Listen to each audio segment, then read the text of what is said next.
సంపద సృష్టి కానీ ఇవన్నీ కూడా జరగాలంటే, ముఖ్యంగా హామీల అమలు జరగాలంటే, హామీల అమలు పూర్తి చేయాలంటే ఎన్ని లక్షల కోట్లు కావాల్సింది? సంపద సృష్టించేందుకు కనీసం 1.5 సంవత్సరం పాటు పట్టే సమయం కూడా పట్టే అవకాశం ఉంది. అంత ఈజీ కాదు. ఈజీగానే వెంటనే గవర్నమెంట్ వచ్చిన వెంటనే కంపెనీలు రావటం, వచ్చేయటం, ఇదంతా వచ్చే అంత ఈజీ ప్రాసెస్ అయితే కాదు. అఫ్కోర్స్ వారికి ఉన్న తెలివితేటలు కావచ్చు, వ్యూహాలు కావచ్చు, లేదంటేనో జరిపే లావాదేవీలు కావచ్చు, చర్చలు కావచ్చు, ఇవన్నీ కూడా కొంత సఫలీకృతం అయితే తప్పించి అంత ఈజీగా అయితే వర్కౌట్ అవ్వవు. ఇటువంటి నేపథ్యంలో అసలు ఏంటి కూటమి ప్రభుత్వం ముందున్న సవాల్ ఏంటి? ఎటువంటి నిర్ణయం తీసుకోబోతుంది? ఎలా వీటన్నిటిని హామీలుగా అమలు కానీ, లేదంటే అప్పులు తగ్గించడం కానీ, సంపద క్రియేట్ చేయడం కానీ, ఇవన్నీ కూడా ఎట్లా చాలా సవాళ్ళు అయితే ఖచ్చితంగా కనిపిస్తూ ఉన్నాయి. ఎందుకంటే ఇచ్చిన హామీలు కూడా ఆ స్థాయిలో ఉన్నాయి, చాలా పెద్ద రేంజ్లో ఉన్నాయి హామీలు, చాలా ఖర్చుతో కూడుకున్న హామీలు అన్నీ కూడా ఉన్నాయి. సూపర్ 6 కావచ్చు, లేదంటే మేనిఫెస్టో పేరు తెచ్చినటువంటి హామీలు కావచ్చు, ఇవన్నీ కూడా చాలా ఎక్కువగా ఉన్నాయి. కూటమి 3 పార్టీలు కలిసి అయితే కంటెస్ట్ చేసాయి, కష్టపడ్డాయి, శ్రమించాయి, మొత్తానికైతే గెలిచారు, మంచి విజయాన్ని అందుకున్నారు, నో డౌట్ అందులో. కానీ ఇప్పుడున్న సవాళ్ళు, చంద్రబాబు నాయుడు ఏపీ సీఎంగా 4వ సారి ప్రమాణ స్వీకారం చేయబోతున్న చంద్రబాబు ఎదుట ముందున్నటువంటి సవాళ్ళు ఏంటి? ఈ సవాళ్ళు మొత్తం కూడా సార్ట్అవుట్ చేయగలరు ఆయన ఎక్స్పీరియన్స్తో? వీటన్నిటిని ఏ విధంగా క్లియర్ అవుట్ చేస్తారనేది ఈరోజు ప్రధాన అంశం. రైట్, ఈ డిబేట్లో పాల్గొనేందుకు మనతో పాటుగా ప్రముఖ విశ్లేషకులు కోటేశ్వరరావు గారు, అదేవిధంగా టీడీపీ నుంచి సురేంద్ర నాయుడు గారు, బీజేపీ నుంచి విల్సన్ గారు కూడా సిద్ధంగా ఉన్నారు. ముందుగా అందరికీ నమస్తే అండి. నమస్తే సురేంద్ర నాయుడు గారు, ఫస్ట్ మీకే, ఎందుకంటే మీరే గవర్నమెంట్ని ఫామ్ చేయబోతున్నారు కాబట్టి, కూటమి ప్రతినిధిగా మీరు ఉన్నారు కాబట్టి, నేనేమంటున్నానంటే చాలా కష్టపడ్డారు, శ్రమించారు, తీవ్రంగా ఫైట్ చేశారు, అధికార పార్టీ మీద ఫైట్ చేసి, ప్రభుత్వం మీద ఫైట్ చేసి మొత్తానికైతే అధికారంలోకి వచ్చారు. కానీ ఇంతకంటే కష్టమైన ఆస్పెక్ట్ ఏంటంటే మీరు ఇచ్చిన హామీలు కావచ్చు, రాష్ట్రం ఉన్న పరిస్థితి కావచ్చు, వీటన్నిటిని కూడా క్లియర్ చేసి అవన్నీ జరగాలంటే, మీరు అనుకున్న లక్ష్యాలు కానీ మీరు ఇచ్చిన హామీలన్నీ కూడా ప్రజల్లోకి వెళ్ళాలి, ప్రజల్లో అందుకోవాలి అంటే చాలా పెద్ద టాస్క్ ఏమో. సార్, ముందుగా మీకు, అదేవిధంగా న్యూస్ ఛానల్లో ఉన్నటువంటి మిత్రులకు, అదేవిధంగా బీఆర్కే న్యూస్ వీక్షిస్తున్నటువంటి ప్రేక్షకులకి శుభ సాయంకాలం తెలియజేసుకుంటూ, సార్ ఇది మనకు చంద్రబాబు గారికి ఉన్నటువంటి విఘ్నత, అదేవిధంగా మోడీ గారు సహకారం, దీనివల్ల మనకు ఇది పెద్ద ఇష్యూ కాదు అని చెప్పి నేను భావిస్తున్నా. ఎందుకంటే ఈరోజు వాస్తవంగా చెప్పాలి అంటే రాష్ట్రము దాదాపు 13 లక్షల కోట్ల రూపాయల అప్పుల్లో ఉంది. రాష్ట్రము 13 లక్షల కోట్ల రూపాయల అప్పు చేసేసి జగన్మోహన్ రెడ్డి రూపాయి సంపాదించకుండా, పూర్తిగా సంపద అనేది ఏది లేకుండా ఉన్న కంపెనీలన్నింటినీ కూడా తరిమేసి ఇక్కడ సంపద సృష్టించి 10 మందికి పెట్టాల్సినటువంటి సందర్భంలో ఆల్రెడీ 2014లో గౌరవ ముఖ్యమంత్రి నారా చంద్రబాబు నాయుడు గారి త్వర వల్ల ఈ రాష్ట్రానికి వచ్చినటువంటి కంపెనీలన్నింటినీ కూడా తరిమేసి ఈ రోజు కుక్కలు జింపిన ఇస్తరులాగా ఈ రాష్ట్రాన్ని తయారు చేసేసి వెళ్ళిపోయాడు అతను. ఈరోజు ప్రజలు విశ్వాసంతో, నమ్మకంతో ఏదైతే ఎన్డీఏ కూటమి ఉందో ఈ కూటమిని నమ్మి చాలా అభివృద్ధి చేస్తారు, ఇచ్చిన మాట నిలబెట్టుకుంటారు అని చెప్పి అధికారాన్ని మాకు కట్టబెట్టారు. ఏదైతే ప్రజలు ఆశించారో ఆ ఆశని ఖచ్చితంగా ఒమ్ము కాకుండా, నిర్వీర్యం కాకుండా వాళ్ళ ఆశలన్నీ కూడా నెరవేరుస్తాం. దానిలో భాగంగానే ఈరోజు గౌరవ ప్రధానమంత్రి మోడీ గారి సహకారం మెండుగా ఈ రాష్ట్రం మీద ఉంటుంది, ఆంధ్రప్రదేశ్కు ఉంటుంది. ఎందుకంటే ఈరోజు ప్రధానమంత్రిగా మోడీ గారు ఈ రాష్ట్రాన్ని ఒక దశ నిర్దేశించడం కోసం చంద్రబాబు గారు ప్రయత్నం చేస్తే మోడీ గారి సహకారం చాలా ఎక్కువగా ఈ రాష్ట్రానికి ఉండబోతుంది. ఏదైతే మనం ఒకసారి 2014-19 మధ్య అందిన సహకారం కంటే ఈసారి ఎక్కువగా ఉంటుందా సహకారం? 100%. ఎందుకంటే ఏదైతే వాజ్పేయి గారు ఉన్నప్పుడు మేము ఆ వాజ్పేయి గారి ప్రభుత్వంలో తెలుగుదేశం పార్టీ ఉన్నది. ఆ రోజు ఏదైతే ఈ రాష్ట్రంలో రోడ్లు కానుండి, కంపెనీలు కానుండి విస్తృతంగా డెవలప్మెంట్ జరిగిందో దానికి మించి ఈసారి ఈ 5 సంవత్సరాలలో దానికంటే కూడా అద్భుతమైనటువంటి డెవలప్మెంట్ అనేది మనం చూడబోతున్నాం.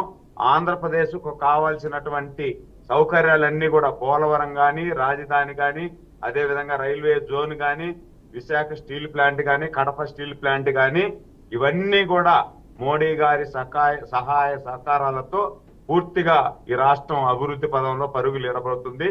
దానిలో భాగంగానే ఈ రోజు ఏదైతే 6 సూత్రాల పథకం కింద మేమైతే కానీ ఉమ్మడి సురేంద్ర గారు, మేనిఫెస్టో రిలీజ్ సురేంద్ర గారు, చేశామో కానీ ఈ సురేంద్ర గారు, మేనిఫెస్టో ఇక్కడ ఒక ఇంట్రెస్టింగ్ విషయం ఏంటంటే మీరు చెప్పిన హామీలు ఏదో రైల్వే జోన్ కావచ్చు, మరో అంశం స్టీల్ ఫ్యాక్టరీ కావచ్చు, కొన్ని అంశాలు స్పెషల్ స్టేటస్ కానీ ఇలాంటి కీలక అంశాలు ఏపీకి చాలా కీలకమైనటువంటి ప్రాణాధారమైనటువంటి హామీలు మొత్తం గురించి కూడా మీ సభల్లో, ఎన్నికల సభల్లో మోదీ నుంచి కానీ లేదంటే బీజేపీ నేతల నుంచి ఎటువంటి హామీలు రాలేదు.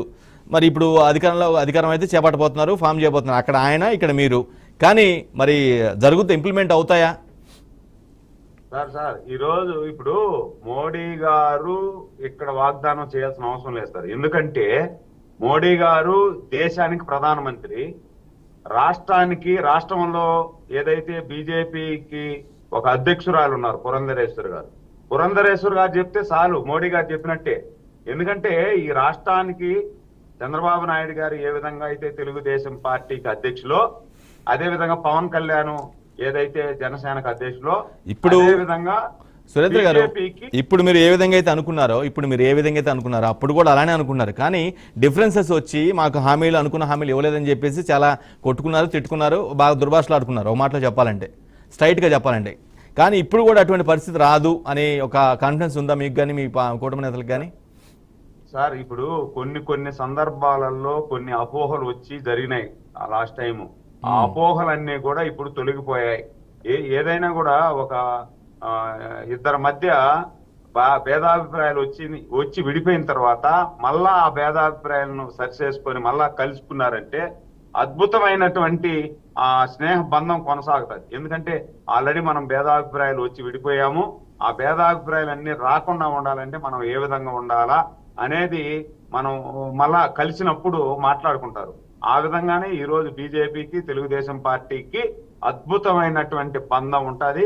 కలకాలం బీజేపీ, తెలుగుదేశం పార్టీ, జనసేన ఈ రాష్ట్రంలో గాని దేశంలో గాని ప్రభుత్వం నడుపుతుంది. అద్భుతమైనటువంటి పాలన అయితే కొనసాగిస్తారు. దీంట్లో ఎలాంటి అనుమానం లేదు, ఎవరికి అనుమాన పడాల్సినటువంటి అవసరం కూడా లేదు. దానిలో భాగంగానే ఈ రోజు తెలుగుదేశం పార్టీ ఒక్కటే హామీ ఇవ్వలేదు ఆంధ్రప్రదేశ్ కు, ఉమ్మడి మేనిఫెస్టోలో చేర్చారు అవన్నీ కూడా.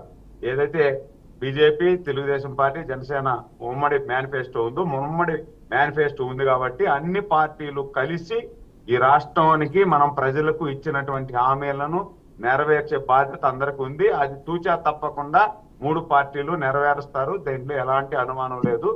కాబట్టి మనం సరే ఒక్క నిమిషం, నేను బయట ఉన్నాను, ఇంకేదన్నా అడిగేటట్టయితే అడిగేసేయండి సార్. ఎందుకంటే కొంచెం బయట ఉన్నాను కాబట్టి నెట్ కట్ అయిపోతుంది, కాబట్టి నేను లీవ్ అవుతాను. అందుకనేసి ప్లీజ్ చెప్పండి పాయింట్. కాబట్టి ఎలాంటి నేను మన పిఆర్కే న్యూస్ ఛానల్ ద్వారా ప్రజలకు అందరికి కూడా పిలుపునిచ్చేది ఒకటి సార్. ఈ రాష్ట్రంలో 5 సంవత్సరాలలో ఈ రాష్ట్రం పూర్తిగా శిథిలావస్థకు వెళ్ళిపోయింది. ఈ 5 సంవత్సరాలు శిథిలావస్థకు వెళ్ళిపోయినటువంటి రాష్ట్రాన్ని మళ్ళీ మనం పూర్వ వైభవం తీసుకొచ్చి పోలవరం కట్టుకోవాలి, రాజధాని నిర్మించుకోవాలి. ఇప్పుడు ఏవైతే ఇందాక మనం హామీలు ఇచ్చామో ఈ హామీలన్నీ నెరవేర్చాలి. అదే విధంగా 2014లో మనం గమనించినట్టయితే మోడీ హామీలన్నీ, సురేంద్ర గారు మీరు చెప్పిన హామీలన్నీ కూడా అమలు చేసే పరిస్థితి ఉంటే, అమలు చేస్తే ఖచ్చితంగా మీరు నెక్స్ట్ ఎలక్షన్స్ అంటే 2029 ఎన్నికలకి సేఫ్ సైడ్ ఉన్నట్టే ఖచ్చితంగా. సార్ ఇది 200% నెరవేరుస్తారు. మళ్ళా నెక్స్ట్ టైం కాదు సార్, కలకాలం దాదాపు 3-4 దశాబ్దాల కాలం ఈ రాష్ట్రంలో ఉమ్మడి పరిపాలన సాగుతుంది. కేంద్రంలో కూడా ఉమ్మడి పరిపాలన ఉంటుంది. ఎందుకంటే ఇప్పుడు ప్రజలకు కావాల్సినటువంటి సౌకర్యాలు, వాళ్ళకి ఇచ్చినటువంటి మాట నెరవేర్చినప్పుడు ఇంకొకరికల్లా చూసే పరిస్థితి లేదు. ఈరోజు 11 సీట్లకు పడిపోయినటువంటి జగన్మోహన్ రెడ్డి పార్టీ ఇంక లేసే పరిస్థితుల్లో లేదు. కాంగ్రెస్ ఆల్రెడీ వెళ్ళిపోయింది. కాబట్టి ఇంకా వేరే ప్రత్యామ్నాయం లేదు. ఏదున్నా కూడా మనము ప్రజలకు ఇచ్చినటువంటి హామీని నెరవేరుస్తాం.